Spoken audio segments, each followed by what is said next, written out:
अय्याश साधु और बेबस रानी की खौफनाक कहानी। बहुत समय पहले की बात है। एक छोटे से राज्य में एक सुंदर और दयालु रानी रहती थी। वह अपने प्रजा का ख्याल रखने वाली और उनके सुख दुख में साथ देने वाली महिला थी। राजा की मृत्यु के बाद रानी ने अकेले ही राज्य का भार संभाल रखा था। लेकिन उसके अकेलेपन का फायदा उठाने के लिए बहुत से लोग षड्यंत्र रचने लगे। राज्य के बाहर जंगल में एक प्रसिद्ध साधु रहता था। लोग उसे दिव्य और तपस्वी मानते थे, परंतु असल में वह एक अय्याश दुष्ट इंसान था, जिसने अपने जादू और तंत्र मंत्र से कई लोगों को अपना गुलाम बना दिया। साधु का महल में प्रवेश। रानी की समस्याओं की खबर साधु तक पहुंची। उसने रानी को मदद का लालच देकर प्रवेश करने का तरीका ढूंढा। साधु ने रानी को संदेश भेजा कि उसके तंत्र मंत्र से रानी के राज्य की सारी समस्याएं दूर हो सकती। पहले तो रानी ने इनकार किया, लेकिन प्रजा की सुख शांति के लिए उसने साधु को महल में बुलाया। साधु का खतरनाक इरादा साधु महल में आते ही अपनी चाल चलने लगा। उसने रानी और उसके सेवकों को अपने मंत्रों से प्रभावित करना शुरू किया। साधु ने रानी को यह विश्वास दिला दिया कि उसके राज्य पर भूत प्रेतों का साया है और इसे हटाने के लिए रानी को हर रात विशेष पूजा करनी होगी। रानी उसकी बातों में फंस गई।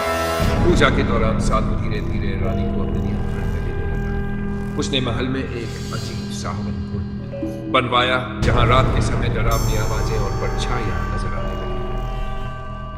महल में डरावनी घटनाएं, महल में अजीब घटनाएं होने लगी।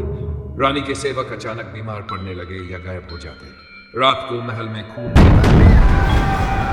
रानी ने जब साधु से पूछा तो उसने कहा कि बुरी आत्माओं का प्रभाव है और इसे हटाने के लिए और बड़ी पूजा करनी होगी। रानी का विरोध और भयावह चेतरात रानी ने साधु अपने क्ष में किसी अजीब और खौफनाक राक्षसी रूप में खड़ा है। उसने अपने आसपास बंसियों की चीखें सुनी। रानी ने समझ लिया कि साधु कोई दुष्ट आत्मा है। वह भय से कांप उठी और उसने साधु को रोकने की कोशिश की। साधु ने रानी को धमकाया कि अगर उसने विरोध किया तो उसे हमेशा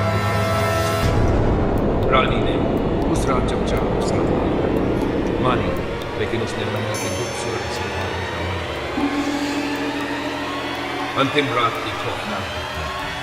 रानी ने अपने विश्वास पात्र सैनिकों को बुलाकर साधु को नष्ट करने की योजना बनाई। जब साधु अपनी साधना में ली, सैनिकों ने लेकिन जैसे ही उन्होंने ऐसा किया, पूरा महल भूकंप जैसी स्थिति में कांपने लगा। साधु का असली रूप एक डरावने राक्षस था।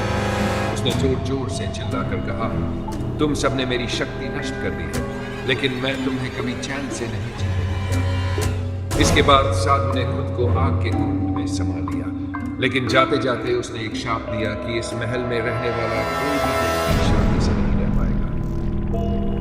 महल का अंत और रानी का निर्णय। साधु के मरने के बाद महल की दीवारें गिर गईं। रानी ने महल को हमेशा के लिए छोड़ने का फैसला किया। वह अपनी प्रजा के साथ जंगल के बाहर नए स्थान पर बस गई। लेकिन उस खौफनाक महल को आज भी लोग शापित महल के नाम से जानते हैं। कहते हैं वहां आज भी रात के समय डरावनी आवाजें,